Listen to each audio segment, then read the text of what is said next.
नमस्कार, मैं श्वेता। बिहार न्यूज में आपका स्वागत है। आज है 13 मई, दिन बुधवार। खबरों की ओर बढ़ने से पहले एक नजर डालते हैं आज की सुर्खियों पर। बाल संरक्षण इकाई के 273 पदों पर निकली भर्ती। 12वीं से पीजी पास उम्मीदवारों के लिए आवेदन प्रक्रिया शुरू। अंतिम तिथि 31 मई। ज्येष्ठ कृष्णा पक्ष की अपरा एकादशी 2026 का व्रत आज उदया तिथि के अनुसार रखा जाएगा। उपवास 14 मई सुबह होगा पारण का समय। ऑनलाइन दवा बिक्री के विरोध में 20 मई को देश भर में होगा हड़ताल। बिहार समेत सभी दवा दुकानें रहेगी बंद। मरीजों को हो सकती है परेशानी।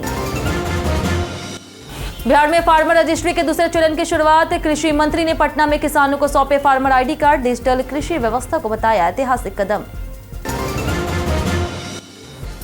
जनगणना में झूठी जानकारी देने वालों पर हो सकती है सख्त कार्रवाई। जनगणना अधिनियम 1948 के तहत लगेगा जुर्माना। सरकार ने लोगों से की सही जानकारी देने की अपील।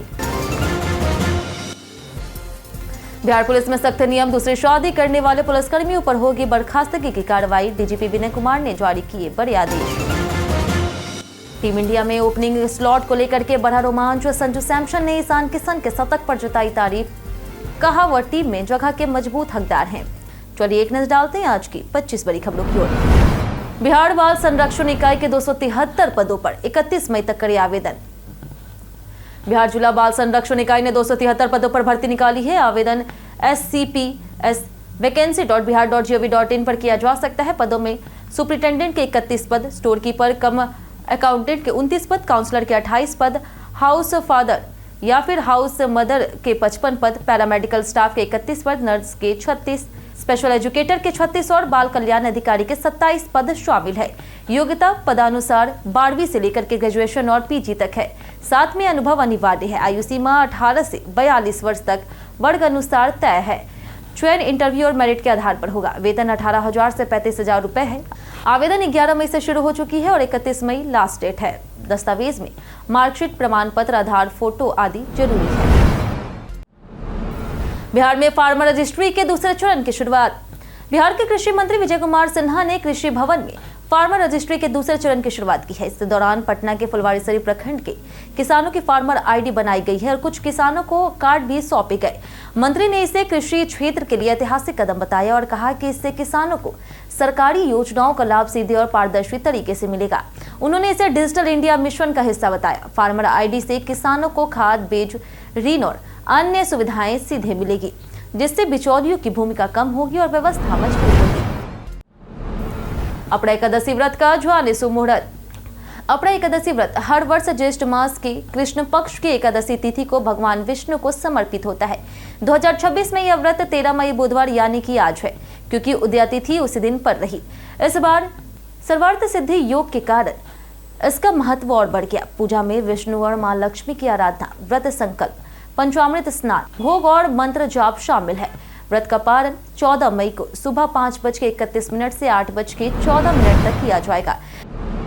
ऑनलाइन दवा बिक्री के विरोध में 20 मई को होगा हड़ताल। बिहार समेत देश भर के केमिस्ट संगठनों ने ऑनलाइन दवा बिक्री और नई दवा नीति के विरोध में 20 मई को एक दिन की हड़ताल का ऐलान किया। इस दौरान थोक और खुदरा दोनों तरह की दवा दुकानें बंद रहेगी, जिससे मरीजों और आम लोगों को परेशानी हो सकती है। संगठनों का कहना है कि ऑनलाइन दवा बिक्री बिना पर्याप्त निगरानी के हो रही, जिससे छोटे दुकानदारों का व्यवसाय प्रभावित हो रहा और मरीजों की सुरक्षा पर भी खतरा है। 16 से 19 मई तक काला बिल्ला विरोध और 20 मई को पूर्ण बंद रहेगा। निजी स्कूलों में ड्रेस और किताबों पर मनमानी पर लगेगी रोक। बिहार सरकार ने निजी स्कूलों में मनमानी रोकने के लिए सख्त कदम उठाए हैं। मुख्यमंत्री सम्राट चौधरी ने निर्देश दिया है कि अब स्कूल किताबों और यूनिफॉर्म को लेकर के किसी भी प्रकार की जबरदस्ती नहीं करेगा। अभिभावकों को स्वतंत्रता होगी कि वे किताबें और ड्रेस किसी भी दुकान से खरीद सकते हैं। स्कूल किसी विशेष दुकान से खरीदारी का दबाव नहीं बना पाएगा। इसके साथ ही फीस की पूरी जानकारी सार्वजनिक करना अनिवार्य होगा और मनमानी बढ़ोतरी पर रोक लगेगी। सरकार का उद्देश्य शिक्षा व्यवस्था को पारदर्शी बनाना और छात्रों और अभिभावकों को राहत देना है। अग्निवीर भर्ती 2026 परीक्षा 1 से 15 जून तक होगा आयोजित। भारतीय सेना भर्ती कार्यालय गया जी ने अग्निवीर भर्ती 2026 के लिए कॉमन एंट्रेंस एग्जामिनेशन यानी कि सीईई की तिथियों की घोषणा कर दी है। परीक्षा 1 जून से 15 जून तक होगी। ऑनलाइन आवेदन की प्रक्रिया 13 फरवरी से 10 अप्रैल तक चली, जिसमें दक्षिण बिहार के 11 जिलों से कुल 38,040 अभ्यर्थियों ने आवेदन किया। एडमिट कार्ड जल्द ही आधिकारिक वेबसाइट joinindianarmy.nic.in पर जारी किए जाएंगे। अभ्यर्थियों को समय समय पर वेबसाइट देखने और एडमिट कार्ड, फोटो आईडी और निर्देशों का पालन करने की सलाह दी गई है। दूसरी शादी करने वाले पुलिसकर्मी नौकरी से होंगे बर्खास्त। बिहार के डीजीपी विनय कुमार ने पुलिसकर्मियों को लेकर के सख्त निर्देश जारी किए हैं। उन्होंने कहा कि शादी के बाद पहली पत्नी को छोड़ करके दूसरी शादी करने वाले पुलिसकर्मियों को सेवा में रहने का अधिकार नहीं होगा। ऐसे मामलों में तुरंत कठोर कार्रवाई और बर्खास्तगी तक की चेतावनी दी गई। वहीं महिला उत्पीड़न और भ्रष्टाचार में शामिल पुलिसकर्मियों पर भी सख्त रुख अपनाने के निर्देश दिए गए। डीजीपी ने कहा कि पुलिस का काम जनता की सुरक्षा है, डर पैदा करना नहीं। उन्होंने सभी एसपी को दोषियों पर बिना नरमी कार्रवाई करने का आदेश भी दिया। 16 से 19 मई तक दरभंगा में लगेगा रोजगार मेला। दरभंगा जिले के शिक्षित बेरोजगार युवाओं के लिए रोजगार का अवसर सामने आया। युवा रोजगार और कौशल विकास विभाग बिहार सरकार के तहत अवर प्रादेशिक नियोजनालय द्वारा 16 से 19 मई तक अलग अलग प्रखंडों में जॉब कैंप लगाया जाएगा। यह camp guardians security and facility private limited company द्वारा आयोजित होगा। बहेड़ी, केवटी और बेनीपुर प्रखंडों में सुबह 11 से दोपहर 3 बजे तक आयोजन होगा। कुल 100 पदों पर सुरक्षा गार्ड और सुपरवाइजर की भर्ती होगी। 10वीं से स्नातक तक योग्य पुरुष अभ्यर्थी आवेदन कर सकते हैं। चयनित उम्मीदवारों को 18,500 से 22,500 रुपए वेतन मिलेगा। मलमास मेले के लिए 15 मई से ट्रैफिक प्लान हुआ लागू। राजगीर में आयोजित होने वाले त्रैवार्षिक पुरुषोत्तम मास मेले को लेकर के जिला प्रशासन और पुलिस पूरी तरह से अलर्ट है। 17 मई से 15 जून तक चलने वाले इस मेले में लाखों श्रद्धालुओं के आने की संभावना है। इसके लिए 15 मई से 15 जून तक विशेष ट्रैफिक प्लान लागू होगा। कई मार्गों पर वाहनों का प्रवेश प्रतिबंधित रहेगा और वैकल्पिक रास्ते तय किए गए। ब्रह्मकुंड और वैतरणी क्षेत्र को वाहन मुक्त घोषित किया गया। जगह जगह बैरियर, ट्रैफिक पोस्ट और पार्किंग की विशेष व्यवस्था की गई है ताकि भीड़ नियंत्रण और सुरक्षा सुनिश्चित हो सके। जनगणना में झूठी जानकारी देने वालों पर हो सकती है कार्रवाई। देश भर में चल रही जनगणना के दौरान गलत जानकारी देने या तथ्य छिपाने पर सख्त कार्रवाई की चेतावनी दी गई है। जनगणना अधिनियम 1948 के तहत गलत सूचना देने पर 1000 रुपए जुर्माना और 3 साल तक की सजा हो सकती है। यह नियम प्रगणक पर भी लागू होगा। अधिकारी घर घर जा करके जानकारी का भौतिक सत्यापन कर रहे। संपत्ति और परिवार से जुड़ी जानकारियों की जांच हाई सिक्योरिटी रिकॉर्ड से की जाएगी। जनगणना विभाग ने लोगों से सही जानकारी देने की अपील की है और कहा कि सभी आंकड़े गोपनीय रखे जाएंगे। 5 जुलाई से शुरू होगी Bihar T10 cricket league. Bihar T10 league का आयोजन किया गया, जिसमें खेल मंत्री श्रेयसी सिंह और सांसद मनोज तिवारी ने लोगो, मैस्कॉट और आधिकारिक वेबसाइट का अनावरण किया। इस लीग के लिए रजिस्ट्रेशन पोर्टल खोल दिया गया है, जिसकी अंतिम तिथि 31 मई है। 1 से लेकर के 20 जून तक 8 जिलों में जिला स्तरीय ट्रायल होंगे। इसके बाद 28 जून को प्लेयर ऑक्शन के जरिए टीमों का चयन होगा।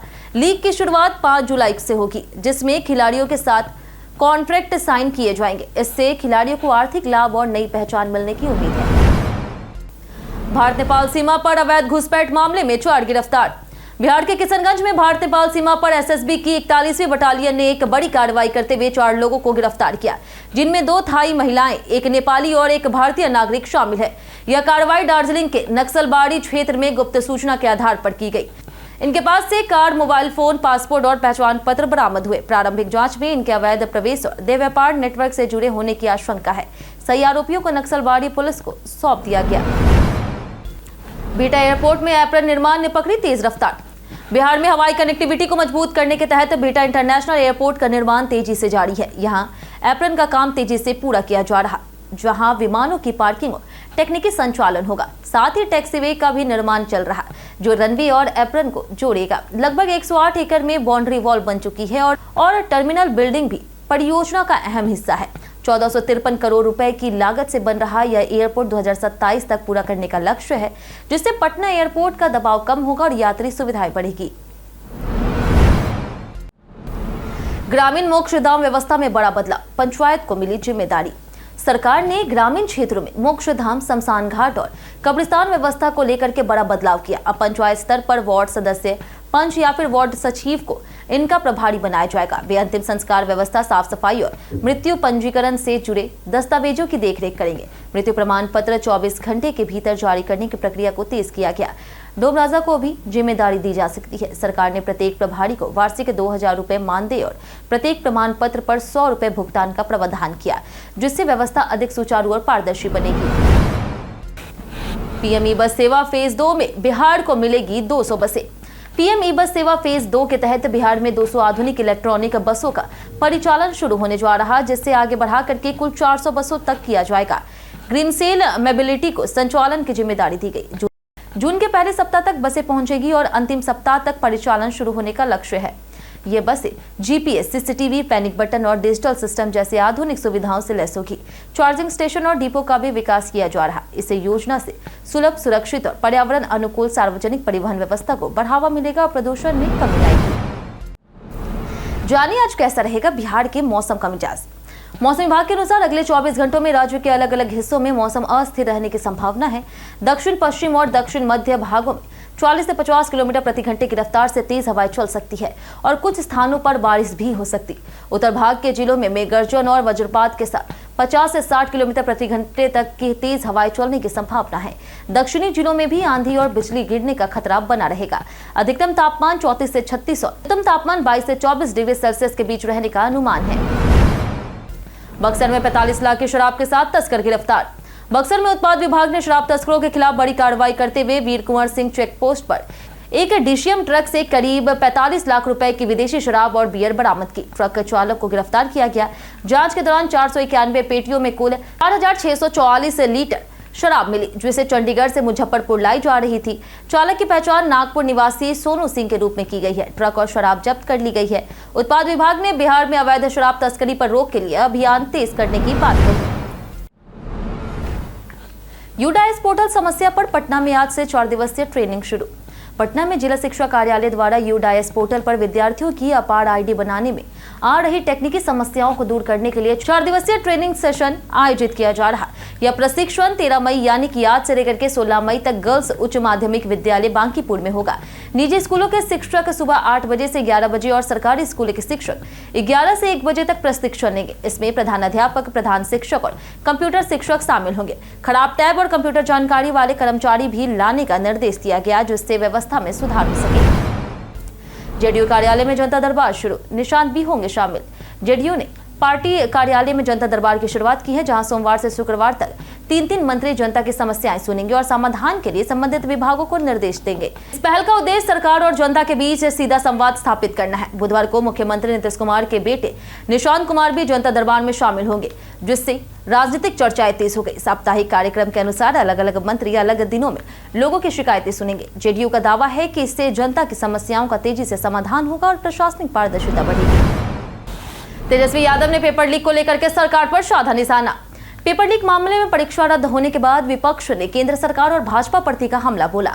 राजद नेता तेजस्वी यादव ने कहा कि लगातार पेपर लीक से लाखों छात्रों का भविष्य प्रभावित हो रहा और सरकार इसे रोकने में नाकाम है। उन्होंने सवाल उठाया कि क्या सरकार इतनी अक्षम है कि परीक्षा सुरक्षित नहीं करा सकती। विपक्ष ने इसे युवाओं के साथ खिलवाड़ बताया। तेजस्वी ने दोबारा परीक्षा से आर्थिक और मानसिक बोझ बढ़ने की बात कही और सरकार पर संसाधनों की बर्बादी का आरोप लगाया। विपक्ष ने सख्त कार्रवाई की मांग की। बिहार मंत्रियों ने पीएम मोदी की अपील का किया समर्थन। प्रधानमंत्री नरेंद्र मोदी के हालिया आह्वान के बाद बिहार सरकार के मंत्री उनके समर्थन में आगे आए। डिप्टी सीएम विजय चौधरी ने कहा कि उन्होंने अपने वाहनों की संख्या अधिक कर दी और सरकारी यात्रा सीमित करेंगे। मंत्री लेसी सिंह ने पेट्रोल बचाने और महिलाओं से 1 साल तक सोना ना खरीदने की अपील की। वहीं मंत्री शीला मंडल ने भी एक ही गाड़ी का उपयोग करने का निर्णय लिया। मंत्रियों के इन बयानों से बिहार की राजनीति में नई बहस शुरू हो गई और सरकार इस पहल को आगे बढ़ाने के संकेत दे रहा। संजू सैमसन ने ईशान किशन को लेकर दिया बयान। टीम इंडिया में ओपनिंग और विकेटकीपर स्लॉट को लेकर के संजू सैमसन और ईशान किशन के बीच कड़ा मुकाबला चल रहा है। संजू ने स्वीकार किया कि हर खिलाड़ी सिर्फ अपनी परफॉर्मेंस पर ध्यान देता है। उन्होंने कहा कि ईशान किशन ने घरेलू क्रिकेट में शानदार प्रदर्शन कर टीम में मजबूत वापसी की और उन्हें लगता था कि ईशान उनकी जगह के लिए चुनौती बन सकते हैं। संजू ने यह भी कहा कि तिरुवनंतपुरम में ईशान का शतक देख करके उन्होंने माना कि वह टीम में जगह के हकदार है। दोनों खिलाड़ियों का संघर्ष और मेहनत टीम चयन को रोचक बना रहा। कई कारणों से दर्ज है भारत के इतिहास में आज की तारीख। 1901 में स्वतंत्रता सेनानी मथुरा प्रसाद मिश्र वैद्य का जन्म हुआ, जबकि 1918 में प्रसिद्ध भरतनाट्यम नृत्यांगना टी बाला सरस्वती का जन्म हुआ। 1950 में पुरातत्वविद रामकृष्ण देवदत्त भंडारकर का निधन हुआ और 1962 में चिकित्सक वीर भान भाटिया का निधन हुआ। 2001 में प्रसिद्ध लेखक आर.के. नारायण और 2006 में चिकित्सक हेमलता गुप्ता का भी निधन हुआ। 2016 में बाबा हरदेव सिंह और 2021 में इंदु जैन का निधन हुआ। स्वतंत्रता भारत का पहला संसद सत्र 1952 में 13 मई को शुरू हुआ, जो ऐतिहासिक घटना थी। डॉलर के मुकाबले रुपया रिकॉर्ड निचले स्तर पर पहुंचा। अमेरिकी डॉलर के मुकाबले भारतीय रुपया अपने अब तक के सबसे निचले स्तर 95.58 पर पहुंच गया है, जिससे आर्थिक चिंता बढ़ गई। गिरावट की मुख्य वजह कच्चे तेल की बढ़ती कीमतें और ईरान अमेरिका तनाव है। भारत को भारी मात्रा में तेल आयात करना पड़ता है, जिससे डॉलर की मांग बढ़ रही और रुपया कमजोर हो रहा। विदेशी निवेशकों की निकासी ने दबाव बढ़ाया। आरबीआई बाजार में डॉलर बेच करके स्थिति संभालने की कोशिश कर रही। रुपया गिरने से पेट्रोल, डीजल और अन्य आयातित वस्तुएं महंगी होने की आशंका है। पेट्रोल पंप पर ग्राहकों को मिलती है यह 6 फ्री सर्विस। पेट्रोल पंप पर ग्राहकों को ईंधन के अलावा कई मुफ्त सुविधाएं दी जाती है। मार्केटिंग अनुशासन दिशा निर्देशों के तहत पेट्रोल पंप से इन सेवाओं के लिए कोई शुल्क नहीं लिया जा सकता। इनमें ईंधन की मात्रा जांचने के लिए filter, paper test, first aid kit, स्वच्छ पेयजल, निःशुल्क शौचालय, टायरों में मुफ्त हवा भरने की सुविधा और इमरजेंसी फोन कॉल सेवा शामिल है। यदि कोई पेट्रोल पंप ये सुविधाएं देने से मना करता है तो ग्राहक शिकायत रजिस्टर में शिकायत दर्ज कर सकता है या फिर pgportal.gov.in पर शिकायत कर सकते हैं। यह सुविधाएं यात्रियों की सुरक्षा और सुविधा के लिए अनिवार्य है।